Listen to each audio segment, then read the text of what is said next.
Ale stejně jako v minulém videu to nebudu nějak rozebírat do podrobností, nebudu to rozebírat nějak vědecky, protože stejně ti to nezajímá a stejně jsi přišel prostě jenom pro ty zvědomosti. Takže, jak si zvýšit testosteron? Věřím, že jsi to slyšel prostě už několikrát, ale nejíst cukr, prostě několik studií, které potvrdili, že čím víc cukru jíš, tím méně testosteronu tvoje tělo vyprodukuje. Dál samozřejmě nepít alkohol, jo, známé. Už to slyšel taky spoustukrát, ale fakt, jestli chceš maximalizovat tvoji produkci testosteronu, tak nesmíš jíst cukr, nesmíš pít alkohol. Dál samozřejmě junk food, prostě fast foody, musíš jíst zdravě, velký příjem proteinu, žrát maso, zeleninu, ovoce, prostě vitamíny, dostatečný příjem vitamínů, můžeš klidně ze suplementů, ale bohatě ti to bude stačit prostě klidně z ovoce normálně. Dál, co jsi taky už asi párkrát slyšel, tak je nepít prostě kohoutkovou vodu. Ale i kdybys prostě nevěřil tomu, že tam je antikoncepce nebo prostě nějaký ostatní léky, který mají jak dopad na tvůj testosteron, tak dopad na tvoje obecní prostě celkový zdraví, tak prostě nemůžeš vyloučit to, že tam je ten podělaný chlor, že tam jsou různý fluoridy, pesticidy a třeba i nějaký těžký kovy. Hele, věř si, čemu chceš, ale minimálně jako něčemu musíš uvěřit, že tam je. Protože já ti garantuju, že když si teďka prostě budeš natočit vodu z vodovodu, tak prostě tam jako minimálně chvíli tam budeš mít nějakou tu, jak je ten bílej, takový to zakalený, prostě nechutný. Takže, co doporučuji, nemusíš si kupovat nějakou reverzní osmózu za 100k, ale prostě aspoň nějaký filtr, klidně karbonový nebo něco takového, který ti přefiltruje prostě tu kohoutkovou vodu. Nemusí to být nějaká velká kráva, jo. Já mám prostě takový stolní filtr malej, ale fakt i ta voda chutná jinak a je to mnohem lepší. Nebo samozřejmě prostě, jestli máš víc peněz, můžeš si prostě kupovat nejlíp ve skle třeba vodu, klidně jako petky, a se tam jako dostávají nějaký ty mikroplasty, ale fakt jako nejlíp prostě ve skle, nebo ten filtr. Dál musíš pořádně spát, prostě ať prostě slyšíš cokoliv, že 8 hodin je to, co potřebuješ, tak v tomhle věku, nevím kolik ti je, jo, ale prostě věk třeba 13 až 17, 18, tak ne, jako 8 hodin ti nestačí na to, abys třeba zregeneroval své tělo, jestli třeba chodíš do gymu, jestli chceš ještě růst, jestli chceš prostě vysoký testosteron, tak 8 hodin ti sakra nestačí. Musíš třeba 10, 11, 12, 13 hodin spát. Nemusí to být v kuse, jo, chápu, že taky se školou prostě a se zajímá, to moc nejde.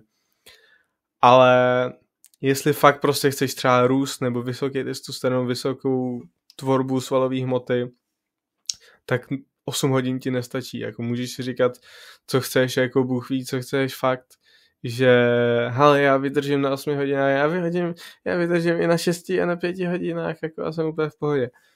Jasně, to se ti může zdát, ale prostě neporosteš tolik, tvoje svaly tolik jako nevyrostou. Není to nic extra dobrýho, prostě zanedbávat svůj spánek. A jestli máš třeba 500 nanogramů na decilitr nebo něco takového a začneš prostě mít špatný spánek, začneš spát 5 hodin denně jenom, tak ti to klidně prostě může zhoupnout se až na 300 nanogramů nebo 400. Ten spánek má fakt obrovský vliv na to a nezanedbávej ho.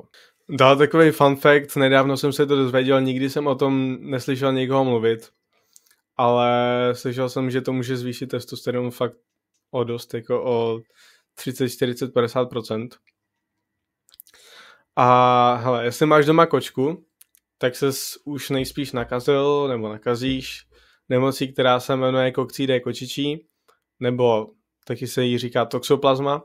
A je to způsobený prvokem, který, když ho má člověk v sobě, tak nějak člověku neškodí, ale zvyšuje syntézu testosteronu a dopaminu, což teda jako důvod je absurdní, důvod je, aby se ten člověk pak nechal sežrat tou kočkou jeho, a aby prostě víc riskoval, aby byl víc nebojásnej, protože kočka je jakože cílový hostitel a ten prvok se celou dobu snaží prostě dostat do té kočky.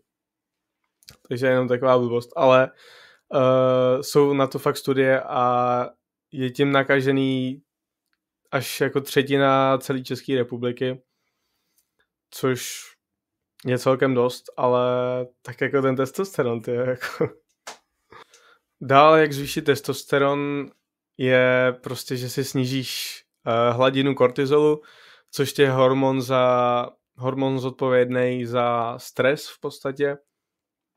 Takže čím víc prostě se stresuješ, čím větší cítíš v sobě stres, třeba že před nějakým zkoušením nebo před testem nebo tak ono se to nasčítá a vystoupá ti hladina kortizolu a zároveň ti s tím klesne hladina testosteronu.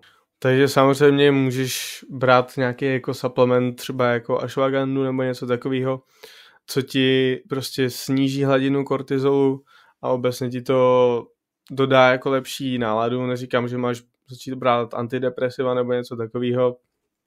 Neříkám, že máš brát jakýkoliv supplementy, nic ti nedoporučuju. Jenom říkám, že to je určitě možnost, ale to si už udělej vlastní research.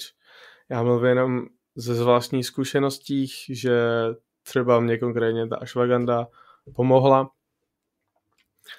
A obecně prostě, když seš ve stresu nebo tak důležitý je dejchání, pořádně to rozdejchat. Prostě dechat pořádně. Meditace ti na to určitě může pomoct a obecně si zlepšit psychiku. Na to mám jináčí video, na to se běž kouknout. Dál, co je fakt jako nezbytný pro tvorbu testosteronu, tak je slunečný svit, nebo konkrétně vitamin D, vitamin D3, pomocí kterého pak prostě tělo vyrábí testosteron, bez něho by to nešlo. A ten vitamin D prostě získává tělo, vyrábí tělo ze slunečního svitu. Takže máš prostě dvě možnosti. Buď to budeš chodit ven, třeba bez trika, jestli máš zahradu, tak to je parádní. Prostě bez trika, nebo klidně nějak jako si vyhrneš rukávy, nebo prostě, aby na tebe dopadlo co nejvíc slunečního svitu. Nevadí, že třeba už není léto. Jediný co, tak by tě prostě mohla zarazit ta zima, ale jestli jo, tak seš budna. Nevadí, že už není léto prostě. I když tam je prostě zataženo, že tam jsou mraky a nevidíš přímo to slunce, tak ten sluneční svit tam je, to sluneční světlo tam je, jinak bys tam neviděl prostě. Jinak by tam byla tma. Takže i když prostě je zataženo, tak si sundej si třeba triko, jestli máš zahradu, tak to je paráda prostě, lehni si tam a chvilku tam prostě buď. Nebo samozřejmě druhá možnost je, teďka v zimě to asi úplně nebude možný, tak druhá možnost je prostě začít si brát vitamin D3. Ten ti fakt pomůže na tvorbu testosteronu a je to fakt znát, jo. Další a poslední věc, možná na ní čekáš, možná se modlíš, abych to tady nezmínil, a je to prostě nofap. Prostě si nehonit péro. Určitě je to jedna z těch hlavnějších věcí taky, ať se ti to třeba nemůže zdát, nebo třeba vídáš na internetu různý názory, jako jestli to na to má vliv nebo ne, a doufáš spíš, jako aby to nemělo na to vliv,